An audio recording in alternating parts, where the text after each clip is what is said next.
दर्शकों, आप सभी का स्वागत है। सियासी हलचल न्यूज़ डीएनएन की खास पेशकश।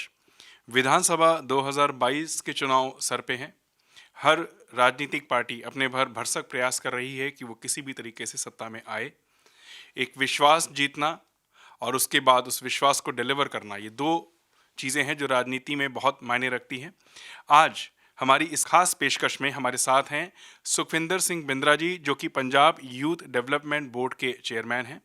सुखविंदर जी, बहुत बहुत स्वागत है आपका न्यूज़ डीएनएन में। थैंक यू जी, नमस्कार। Thank you ji, thank you, thank you. Sir, सबसे पहले एक छोटा सा बहुत ही हम प्रश्न करते हैं। इतने समय तक आपका पूरा परिवार पूरी कर्मठता के साथ कांग्रेस के साथ जुड़ा रहा। दर्शकों, सुखविंदर जी ने कल ही भारतीय जनता पार्टी का दामन थामा है। हम एक प्रश्न अपने दर्शकों की तरफ से आपके लिए करना चाहते हैं।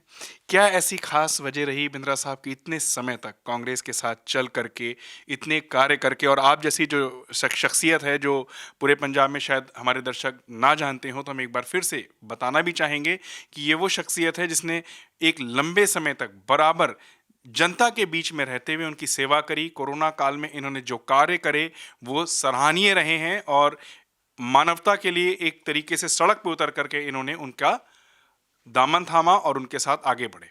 बिंद्रा जी, एक छोटा सा सवाल, बस सीधा सा, कि क्या वजह रही कि आपको कांग्रेस का साथ छोड़ करके भाजपा का दामन थामना पड़ा? देखो जी, it's all matter of ideology. हर एक पार्टी ਦੀ ਆਈਡੀਓਲੋਜੀਜ਼ ਹੁੰਦੀ ਹੈ। ਮੈਨੂੰ ਬਹੁਤ ਦੁੱਖ ਨਾਲ ਕਹਿਣਾ ਪਿਆ ਕਿ ਮੈਂ 17 ਸਾਲ ਮੈਂ ਪਾਰਟੀ 'ਚ ਲਗਾਏ ਔਰ ਮੇਰੇ ਫਾਦਰ ਸਾਹਿਬ ਨੇ ਵੀ 40 ਸਾਲ ਲਾਏ। more than 50 years I had relation, with that party.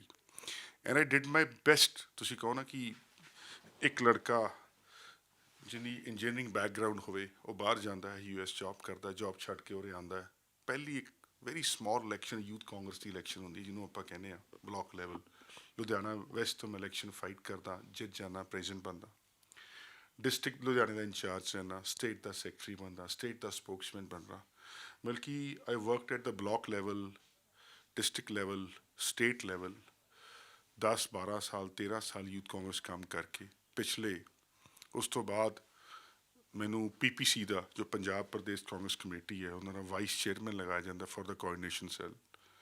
ਫਿਰ ਅੱਜ ਤੋਂ 4 ਸਾਲ ਪਹਿਲੇ, ਦੇਖੋ ਮੈਨੂੰ 3-4 ਸਾਲ ਪਹਿਲੇ ਸਾਡਾ ਡਿਪਾਰਟਮੈਂਟ ਹੈ ਯੂਥ ਐਂਡ ਸਪੋਰਟਸ, ਜਿਹਦਾ ਮੈਨੂੰ ਪੰਜਾਬ ਯੂਥ ਡਿਵੈਲਪਮੈਂਟ ਬੋਰਡ ਦਾ ਚੇਅਰਮੈਨ ਲਗਾਇਆ।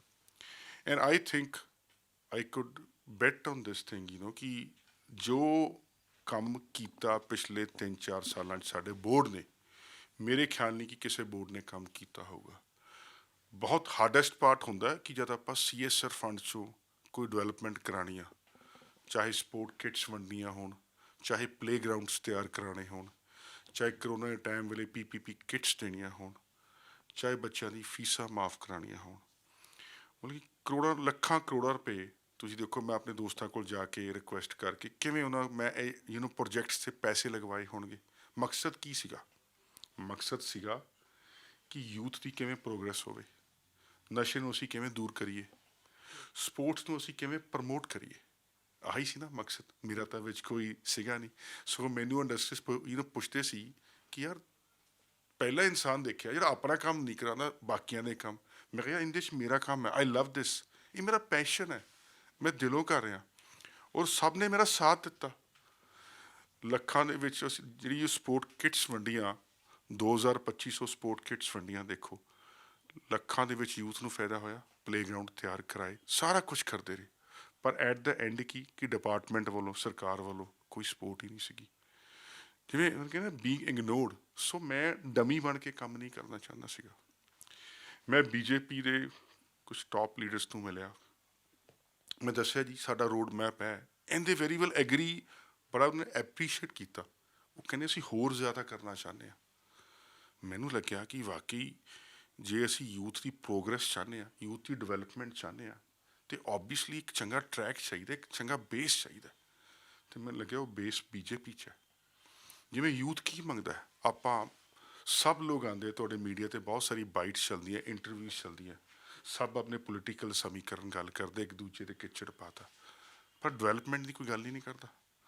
ਕੋਈ ਇਹੀ ਨਹੀਂ ਗੱਲ ਕਰਦਾ। ਜਿਹੜਾ ਵੀ ਮੈਂ ਤੁਹਾਨੂੰ ਸਗੋਂ ਕਹਿਣਾ ਚਾਹੁੰਦਾ, ਅੱਜ ਦੀ ਯੂਥ ਨੂੰ ਮੈਂ ਅਪੀਲ ਕਰਦਾ, ਤੁਹਾਡੇ 'ਚ ਕੋਈ ਆਵੇ ਲੀਡਰ, ਕੋਈ ਯੂਥ ਕਵੇ, ਉਹਨੂੰ ਪੁੱਛੋ ਕਿ ਯਾਰ ਤੂੰ 4-5 ਸਾਲਾਂ 'ਚ ਤੂੰ ਸਾਡੇ ਲਈ ਕੀ ਕੀਤਾ। ਅਗਲਾ ਤੇਰਾ ਕੀ ਰੋਡ ਮੈਪ ਹੈ। ਲੋਕੀ ਸਭ ਅਗਲੇ ਦੀ ਗੱਲ ਕਰਦੇ ਆ, ਅਸੀਂ ਆਹ ਕਰਾਂਗੇ, ਅਸੀਂ ਆਹ ਕਰਾਂਗੇ, ਸਾਡਾ ਪੰਜਾਬ ਮਾਡਲ ਹੈ।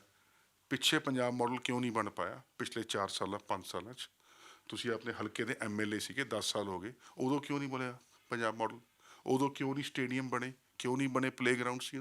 ਇਲੈਕਸ਼ਨ ਦੇ ਕੋਲ ਆ ਕੇ ਕਿਉਂ ਆਪਾਂ ਨੂੰ ਯਾਦ ਆਇਆ ਪੰਜਾਬ ਮਾਡਲ? ਸੋ ਅੱਜ ਦੀ ਯੂਥ ਬੜੀ ਐਜੂਕੇਟਡ ਹੈ। ਯੂਥ ਕੁਛ ਜ਼ਿਆਦਾ ਨਹੀਂ ਭਾਲਦੀ, ਕੀ ਭਾਲਦੀ ਹੈ? ਜੌਬ। ਜੋ ਸਰਕਾਰ ਦੀ ਡਿਊਟੀ ਹੈ, ਮੈਂ ਸੋਚਦਾ ਜੇ ਚੰਗੀ ਸਰਕਾਰ ਹੋਵੇ ਜਿਹੜੀ ਕਿ ਹੁਣ ਬਣੂਗੀ 10 ਮਾਰਚ ਨੂੰ ਬੀਜੇਪੀ ਦੀ ਗਵਰਨਮੈਂਟ, ਵਿਜ਼ਨ ਹੋਊਗਾ ਔਰ ਪ੍ਰੋਮਿਸ ਹੋਊਗਾ ਕਿ ਕੋਈ ਵੀ ਯੂਥ ਅਨਐਮਪਲੋਇਡ ਨਹੀਂ ਹੋਏਗਾ, ਹਰੇਕ ਨੂੰ ਜੌਬ ਮਿਲੇਗੀ ਉਹਦੇ ਕੈਲੀਬਰ ਦੇ ਹਿਸਾਬ ਨਾਲ, ਉਹਦੀ ਕੁਆਲੀਫਿਕੇਸ਼ਨ ਦੇ ਹਿਸਾਬ ਨਾਲ। They will get a job. Sports ਨੂੰ ਪ੍ਰਮੋਟ ਕੀਤਾ ਜਾਏਗਾ, ਜ਼ਿਆਦਾ ਤੋਂ ਜ਼ਿਆਦਾ ਸਟੇਡੀਅਮ ਬਣਾਏ ਜਾਣਗੇ, ਪਲੇਗਰਾਊਂਡਸ ਬਣਾਏ ਜਾਣਗੇ, ਸਪੋਰਟਸ ਦਾ ਸਮਾਨ ਦਿੱਤਾ ਜਾਏਗਾ। ਇੱਕ ਛੋਟੀ ਜਿਹੀ ਗੱਲ ਮੈਂ ਤੁਹਾਡੇ ਮਾਧਿਅਮ ਦੇ ਰਾਹੀਂ ਯੂਥ ਦੇਖੋ ਸਾਰੇ ਅੱਜ ਦੇਖ ਰਹੇ ਆ, ਇੱਕ ਹੋਰ ਸਵਾਲ ਪੁੱਛਦਾ। ਆਪਾਂ ਅਕਸਰ ਕਹਿੰਦੇ ਕਿ ਨਸ਼ਾ ਦੂਰ ਕਰਾਂਗੇ। ਤੁਸੀਂ ਮੈਨੂੰ ਦੱਸੋ ਮੇਰੇ ਭਾਸ਼ਣ ਦੇਣ ਨਾਲ ਜਾਂ ਤੁਹਾਡੇ ਸੁਣਨ ਨਾਲ ਨਸ਼ਾ ਦੂਰ ਹੋ ਜਾਊਗਾ? ਨਹੀਂ ਹੋਏਗਾ। ਬਟ ਆਬਵੀਅਸਲੀ ਨਸ਼ਾ ਕਿਵੇਂ ਦੂਰ ਹੋਏਗਾ? ਸਪੋਰਟਸ ਨੂੰ ਪ੍ਰਮੋਟ ਕਰੋ, ਨਸ਼ਾ ਤਾਂ ਦੂਰ ਹੋਏਗਾ। ਮੁੰਡਿਆਂ ਨੂੰ ਜੌਬਾਂ ਦਿਓ, ਯੂਥ ਨੂੰ ਜੌਬਾਂ ਦਿਓ, ਤਾਂ ਨਸ਼ਾ ਦੂਰ ਹੋਏਗਾ। ਅੱਜ ਕੱਲ੍ਹ ਕੀ ਇਹ ਜੌਬਾਂ ਹੀ ਹੈ ਨਹੀਂ ਗਿਆ। ਸੋ ਸਾਰਾ system has to be changed. ਆਪਾਂ ਕਿੰਨੀ ਦੇਰ ਆਪਾਂ ਘੱਟਾ ਪਾਵਾਂਗੇ? ਆਪਾਂ ਆਪਣੀ ਸਿਆਸਤ ਚਮਕਾਉਣ ਦੇ ਲਈ ਆਪਾਂ ਇੱਧਰ ਉੱਧਰ ਦੀ ਗੱਲਾਂ ਮਾਰਦੇ ਰਹਿੰਦੇ ਹਾਂ। So let's come to the point. Point ਕੀ ਹੈ?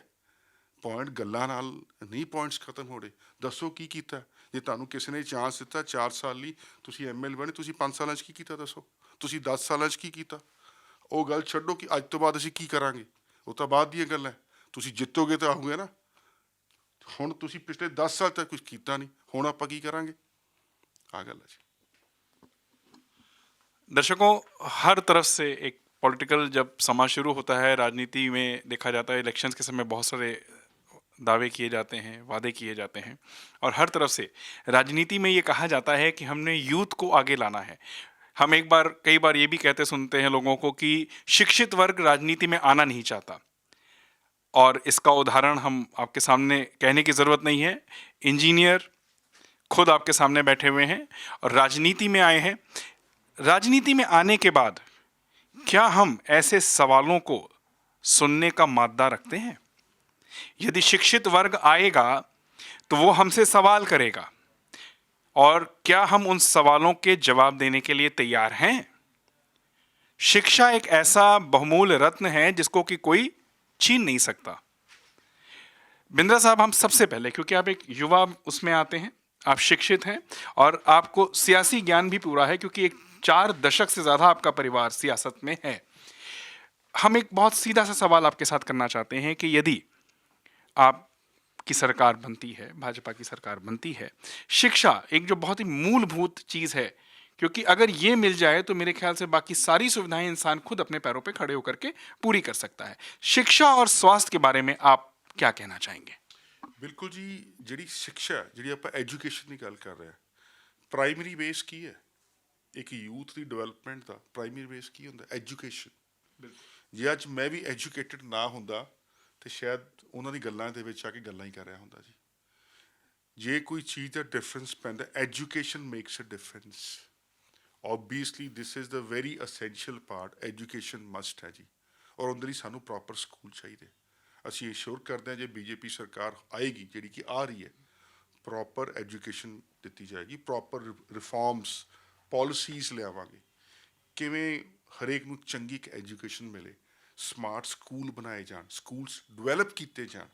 रूरल पिंडा देखिए कि इन्ने स्कूल्स डेवलप नहीं है, वो शिक्षा पहुंचे उन्होंने तक। बिंद्रा साहब, एक बहुत छोटा सा सवाल आपके साथ करना चाहते हैं। आप पढ़ी लिखी शख्सियत हैं, इंजीनियर हैं, बार बार हम रिपीट कर रहे हैं, दर्शकों माफ़ करिएगा। अगर देखा जाए तो एक प्राइवेट स्कूल में उतनी सुविधाएं और उतनी चीज़ें नहीं होती, लेकिन फिर भी वो अपने एजुकेशन का स्टैंडर्ड अपने टीचर्स के माध्यम से बहुत ऊंचे तक ले जाते हैं। इसीलिए एक गरीब से गरीब आदमी भी सरकारी स्कूल के बजाय प्राइवेट स्कूल को प्रेफर करता है। हालांकि उसकी पॉकेट अलाउ नहीं करती, बेचारा नहीं कर पाता, बट फिर भी अपने बच्चों के अच्छे भविष्य के लिए वो उसमें इन्वेस्ट करता है। आपके साथ मैं सिर्फ एक सवाल सीधा सा करना चाहता हूँ। शिक्षा का जो स्तर है, ठीक है, स्मार्ट स्कूल्स बनेंगे, सारी सुविधाएं आप खड़े करेंगे, इंफ्रास्ट्रक्चर बनेगा, लेकिन जो एक बेसिक जो लेवल है, टीचरों के साथ, प्रिंसिपल के साथ किस तरीके का आप मॉड्यूल चाहते हैं कि किस तरीके से उनको ट्रेन करा जाए कि वो बच्चों को बेहतर भविष्य की तरफ लेकर के जाएं? Obviously education reforms different policies बननी चाहिए। ਆਪਾਂ ਫੋਲੋ ਕਰ ਰਹੇ ਹਾਂ ਪਿਛਲੀ ਪॉलिसीज 30 ਸਾਲ ਪੁਰਾਣੀ 50 ਸਾਲ ਪੁਰਾਣੀ, ਪਰ time has changed. It's the next generation. ਕਿਤਾਬਾਂ ਵਿੱਚ ਪ੍ਰੈਕਟੀਕਲ ਥਿਊਰੀ, ਮੈਂ ਨਹੀਂ ਕਹਿੰਦਾ ਕਿ ਥਿਊਰੀ ਮਾੜੀ ਹੈ, theory is good, more practical should be involved, more examples should be set up for that, facilities ਚੰਗੀਆਂ ਦੇਣੀ ਚਾਹੀਦੀਆਂ। Everything has a pros and con. ਮੈਂ ਸੋਸ਼ਲ ਮੀਡੀਆ ਨਹੀਂ ਕਹਿੰਦਾ ਕਿ ਉਹਦੇ ਕੁਝ ਪ੍ਰੋ ਠੀਕ ਹੈ, ਪਰ ਕਹਿੰਦੇ ਨੇ ਜੇ ਆਪਾਂ ਉਹਨੂੰ ਇੱਕ ਰਾਈਟ ਐਕਸਟੈਂਟ ਤੱਕ ਯੂਜ਼ ਕਰੀਏ ਤੇ we could make a benefit.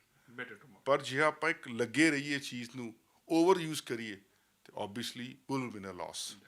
ਅੱਜ ਦਾ ਕੀ ਹੈ, ਆਪਾਂ ਪ੍ਰੈਕਟੀਕਲ, ਤੁਸੀਂ ਮੈਨੂੰ ਦੱਸੋ ਕਿ ਅੱਜ ਕਿਸੇ ਨੂੰ ਆਪਾਂ ਪ੍ਰੈਕਟੀਕਲ ਫੀਲਡ ਤੇ ਦੇਖਦੇ ਹਾਂ, ਆਪਾਂ ਕਿੱਧਰ ਗਏ ਹੋ ਜਦ ਲੋਕੀ ਗੁੱਲੀ ਡੰਡਾ ਖੇਲਦੇ ਸੀ, ਗੇਮਾਂ, ਬਾਸਕਟਬਾਲ, ਫੁੱਟਬਾਲ, ਕ੍ਰਿਕਟ। ਅੱਜ ਕਿਸੇ ਬੱਚੇ ਨੂੰ ਗੱਲ ਕਰੋ, ਕਹਿੰਦਾ ਮੈਂ ਫੋਨ ਤੇ ਖੇਲ ਲੈਣਾ ਕ੍ਰਿਕਟ। ਆਪਾਂ ਦੇਖਦੇ ਹਾਂ, ਦੱਸੋ। ਸੋ ਉਹ ਚੀਜ਼ ਖਤਮ ਹੋ ਰਹੀ ਹੈ ਪ੍ਰੈਕਟੀਕਲਿਟੀ, ਉਹਨੂੰ ਲਿਆਉਣਾ ਪਏਗਾ। ਉਹ ਕਿੱਥੋਂ ਆਏਗੀ? ਸਕੂਲਸ ਤੋਂ, ਕਾਲਜਸ ਤੋਂ। ਜਦ ਉਹਨਾਂ 'ਚ ਉਹਨੂੰ ਪਤਾ ਲੱਗੂਗਾ ਇਸ ਚੀਜ਼ ਦੇ ਫਾਇਦੇ ਕੀ ਹੈ। ਆਪਾਂ ਨੂੰ ਹੈਲਥ ਅਵੇਅਰਨੈਸ ਨੂੰ ਪ੍ਰਮੋਟ ਕਰਨਾ ਪਏਗਾ। ਜਿਵੇਂ ਤੁਸੀਂ ਹੈਲਥ ਦੀ ਗੱਲ ਕੀਤੀ, ਹੈਲਥ ਅਵੇਅਰਨੈਸ ਕਿਵੇਂ ਹੋਗੀ ਪ੍ਰਮੋਟ? ਓਬਵੀਅਸਲੀ ਬੱਚੇ ਨੂੰ ਅਸੀਂ ਸਪੋਰਟਸ ਵੱਲ ਲੈ ਕੇ ਜਾਵਾਂਗੇ, ਫਿਜ਼ੀਕਲੀ ਫਿੱਟ ਤਾਂ ਹੋਏਗਾ, ਉਹ ਮੈਂਟਲੀ ਫਿੱਟ ਵੀ ਹੋਏਗਾ। ਸੋ ਆਹ ਚੀਜ਼ਾਂ ਅੱਗੇ ਲਿਆਉਣੀ ਚਾਹੀਦੀਆਂ, ਬਜਾਏ ਕਿ ਆਪਾਂ 5 ਸਾਲ ਬਾਅਦ ਆਹ 2 ਸਾਲ ਬਾਅਦ ਆਹ ਕਰ ਰਹੇ ਆ ਫਲਾਣਾ ਢਮਕਾ। ਤਾਂ ਮੈਂ ਯੂਥ ਨੂੰ ਅਪੀਲ ਕਰੂੰਗਾ ਕਿ this is a right stage. ਆਪਾਂ ਜੋ ਅੱਜ ਤੱਕ ਆਪਾਂ ਧੋਖੇ ਖਾਦੇ ਆ, ਹੋਰ ਜ਼ਿਆਦਾ ਆਪਾਂ ਧੋਖੇ ਨਾ ਖਾਈਏ। ਲੈਟਸ ਕਨਕਲੂਡ ਕਿ ਆਪਾਂ ਨੂੰ ਰਾਈਟ ਡਾਇਰੈਕਸ਼ਨ ਕਿੱਥੋਂ ਮਿਲ ਰਹੀ ਹੈ। ਆਪਾਂ ਨੂੰ ਉਹ ਇਨਸਾਨ ਨੂੰ ਦੇਖੋ ਕਿ ਉਹਨੇ ਕੀ ਕੀਤਾ ਸਾਡੇ ਲਈ। ਵਿਜ਼ਨ ਤਾਂ ਸਾਰੇ ਕਿਸੇ ਨੂੰ ਕਾਪੀ ਐਂਡ ਪੇਸਟ ਕਰਕੇ ਲੈ ਆਉਂਦੇ ਜੀ, ਸਾਡਾ ਆਹ ਵਿਜ਼ਨ ਹੈ, ਸਾਡਾ ਆਹ ਵਿਜ਼ਨ ਹੈ। ਉਸ ਬੰਦੇ ਦਾ ਕਿਰਦਾਰ ਤਾਂ ਦੇਖੋ ਕਿ ਉਹਨੇ ਉਸ ਵਿਜ਼ਨ 'ਚੋਂ 10% ਵੀ ਕੰਮ ਕੀਤਾ ਪਿੱਛੇ।